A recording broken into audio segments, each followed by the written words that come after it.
So can you tell me a little bit about, why you like living here? Well, we've pretty much only got to look outside. It's beautiful, fresh air, sunshine.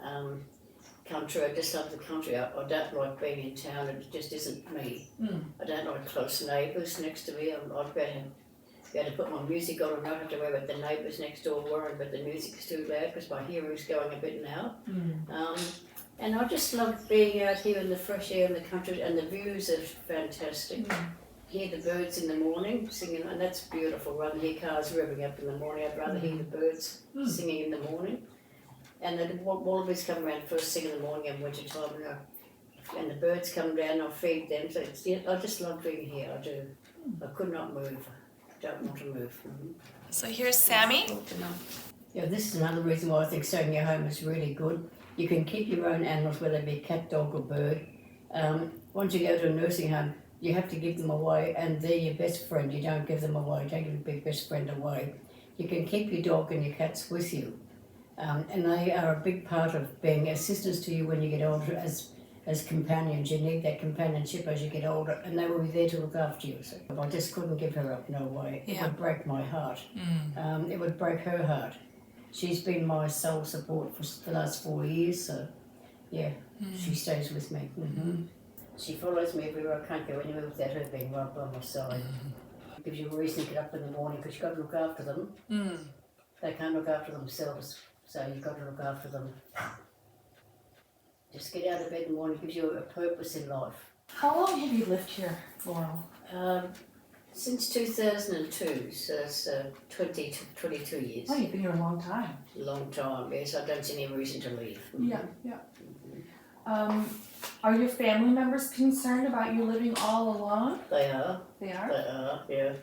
After my husband passed 4 years ago, they all decided I should go into a nursing home because of my age. Oh, they did? And my disability. Or at least go down to Brisbane to live, but that just wasn't going to happen. I'm not ready for a nursing home. I don't want to ever go to a nursing home. When my husband was alive, we promised each other we would not put each other in a nursing home, but that is just the final straw. I can look after myself. I'm quite capable. I'm old, but I'm not senile and I'm not stupid, so I can look after myself. Yeah. So I just told them all, no, it's not going to happen. So now they've all backed off a bit now and left me alone. Now I've got all the aids I need and help that I need to keep me in the house. This is what we are looking at now. Yeah. The devices you've got here for me now at the moment, the sensors, they're unobtrusive. You don't know they're there, and it's just that extra. Like having an extra pair of eyes watching over you, even though there's no cameras there. It's just having a guardian angel in the house with you. It's really lovely. Good one. What type of support do you have right now that helps you to stay at home? Okay, at the moment I have a cleaner comes in once a week, and she was also, if there's anything wrong, she has to, a while ago I was a bit sick when she came, so she called the ambulance and they took me into hospital. I spent the night there. And she comes in and gives me a lot of support. Without her coming in and cleaning the house for me, because the things I just can't do anymore was bending and my bad back and everything, so they help a lot. At the moment, that's pretty much the only support I'm getting. Oh, I have a vital call that if anything happens, they will come to my rescue. Okay. But no, that's the only support I'm getting at the moment. And I see you've got a fall pendant as well. That's our falls pendant, yeah. Okay. And what does that do for you? If I have a fall, that will notify people in a vital call that I've had a fall. Okay. If they will ring, if I don't respond, they will send an ambulance straight away. And I have my brother in town, they'll give him a ring as well. Okay. And everyone just comes out and just looks after me from there on. I have had to use it once, yeah. Okay. I had a fall outside and I was stranded out in the yard and I didn't know what I was going to do. It was a very hot day. And I was just laying there and next thing I thought, oh, I'm going to die out here because it was so hot and I had ants crawling on my feet. It was awful. Next thing I saw an ambulance come up the drive. I thought, oh, I'm going to live after all. That was good, yeah. Good. And it's because you had the pendant with you. Because I had the pendant on, that's right, yeah. Excellent. That saved my neck, yeah. Yeah, that's really good. Yeah. So do you think with the support you've got coming in, you've got the pendant, and if you had the smart home sensors, You think that would be a solution for other older people that live in the country? Absolutely, because I know families do worry about their parents living in the country alone. It is a big thing to do for a lot of people to live on their own in the country because there's not a lot of support around. But yes, it would give family peace of mind, I'm sure, yeah, and it would give them peace of mind as well, yeah. Knowing that they're safe. And thinking about other people like yourself living in the country, what should, policymakers and our government, how can they help improve the support of aging in place longer for people like you? How should they can the do? government improve support? I can't really answer that because I'm not at the point now where I need a lot of support. So what I'm getting at the moment is satisfactory. What can the government do? I don't know. I really don't know. I think give more money to the care packages so they can employ more people so we can get more people coming. I would like someone coming in twice a week. So if they can give the care packages more money, that would be my solution to it, yeah. Otherwise, I can't think of anything else the government could actually help with. Yeah. There's probably a lot of things I'm just not thinking of at the moment. It'll come up. Yeah.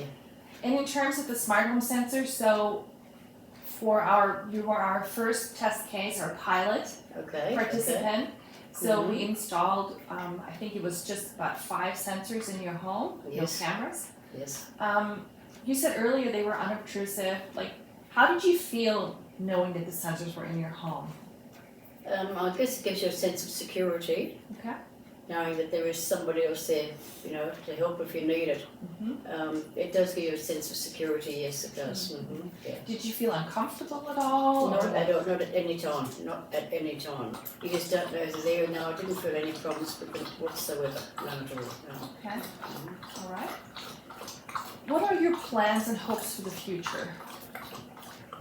Oh, with my age, you don't have many plans for the future. You just take one day at a time.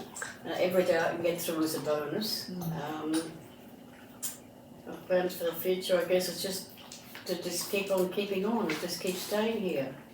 Yeah. And just live a good life. Yeah, good. Is there anything else that you'd like to say, maybe to family members, like sons and daughters of people that are older that might be watching? My main concern is my brothers and sisters. They're like helicopter brothers and sisters. They hover over me all the time, watching everything I do. I love them because they care for me. However, they need to give me space and let me make my own decisions. So I'm quite capable of doing that. So at this point, So I think that if they know they're there, I think that would give them. I have mentioned to them already that they're here. They said, "What a great idea!" And they seem quite happy with that and quite content to just sit back and let things be at the moment. So that's good. Excellent. Excellent. Is there anything else that I should have asked you that I haven't asked you? Anything else you want to say in terms of living here, being independent? Well, I think it goes for most elderly people now. They're in the same situation where they're tossing up, should we really live here on our own or should we move? And I said, if you can stay in your own home, do so. Don't, unless you really have to because of illness or disabilities, stay in your own home. It gives you security, it's yours. If you've worked for it all your life, it's yours.